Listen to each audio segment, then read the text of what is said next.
Speaking with Philip Skuman, broker and owner of REMAX. Good morning, Philip. Are you good? Morning, guys. Thanks for having me. Always. Yeah. So what we were mentioning earlier on with completion, saying, here you are. There's a house you don't want it anymore. You can't afford it. Yeah, maybe you want it, but you can't really afford it. What is the next best option in terms of what to do? Okay. So you referenced taking a car back to the dealership. So the reason that works is because number one, people don't mind losing equity in their car, and they refuse to lose equity in their house. Mm-hmm. That's point number one. Mm-hmm. Point number two is we buy cars. We buy houses. You see what I'm saying? So how the motor dealership is structured from a banking point of view and an industry point of view is that the dealership owns the car that they sell. So you come, you bring back your car, you say, I can't afford it anymore. Mm-hmm. They know you paid 100. Yeah. They're going to give you 60, 70. Yeah. Get what I'm saying? You lose 30 grand's equity. That's 30% of the value. Okay. If we have to apply the same principle into a 1.3 million rand house, 1.5 million, 1.8, 2 million rand house, drop that by 30%, we're selling for 1.3. Bro, the property is going to move. Promise you, it's going to move. The problem is that people, credit is much easier and much cheaper, not cheaper, but easier on cars because they can repossess it. Sure. Okay. Like this. Mm-hmm. There are laws when it comes to property. You can't just evict someone and take back the roof over their head. Okay, so that's one of the reasons. So you asked me earlier, are people shocked to find out that their properties aren't selling? And yes, to a great extent, 95% of people are shocked. So that tells me 95% of people are not in touch with reality. Well, they think their homes are the best thing since yes, but that's not reality. That hurts. You know, it's like, I think my wife is the most beautiful woman in the world. Yeah. But she's not necessarily. Sure. You know? You get what I'm trying to say. So, a lot of people are shocked when they realize the value. So, number one, I would say that first things first, you can't afford your bond. Pay your bond first and then eat less. And I've said this before, sell the cars, let them take back the furniture, whatever. You don't want to lose. If you were lucky enough to be able to buy, because there's a lot of people that can never reach that threshold and they can never break through that barrier, 100%, entry to market. So if you have been lucky enough to be able to breach that barrier to entry in the market, this is now what your focus is. Like a child. You pay the school fees, you don't eat. Am I right? Yeah. Because the education of this child for future purposes is worth a lot more. Yes. Same thing with property.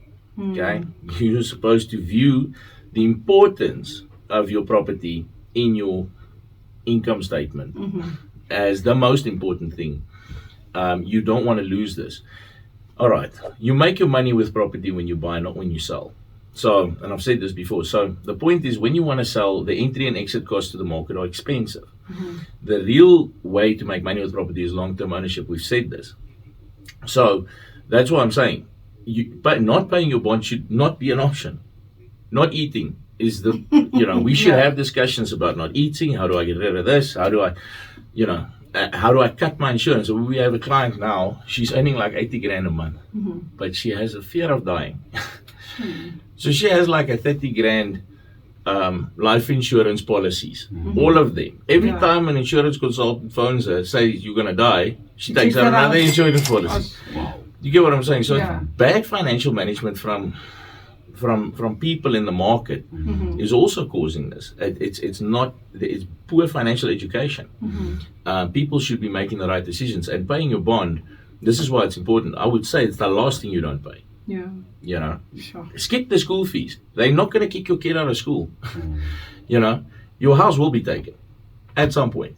Now, let's say you are really stuck. You have not paid the car. You have not paid the house. You have not eaten, and you still don't have enough for the bond. Okay. Then approach your bank. They will be lenient if you approach them. If you wait for them to approach you, not the same story. Okay. You approach them, they'll be lenient. Sometimes I've heard of the banks assisting clients to find a rental house in the meantime, making them a deal to cut or write off some of the equity. You get what I'm trying to say. But what is the trick of walking into the bank? I kind of feel like sometimes you walk in there, you're really beaten up. Yeah, you're not walking into the bank. Okay. This is why you have to have a relationship banker. This is why you have to have, and remember, when you have a bond, you have another connection with the bank that other people don't. the bank views you differently. It's not like having a car. Everybody has a car. Sure. Okay, but everybody doesn't have a house. And if you have a house, you are a serious part. That's almost like the bank is viewing you as a serious participant to the economy. Yeah. You just have a car, you're not a real player, bro. Yeah. You know, Yeah. we'll see if you can make B team next season. We'll see.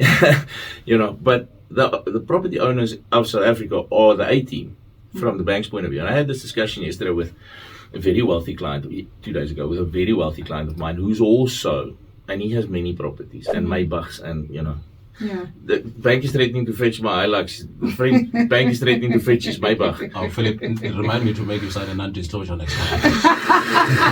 No, but How dare you bring our conversation? Yeah. But so I said to him, one thing we must consider, bro, is when the economy turns, and it will, it has to. Nah, it's a cycle. It has to happen.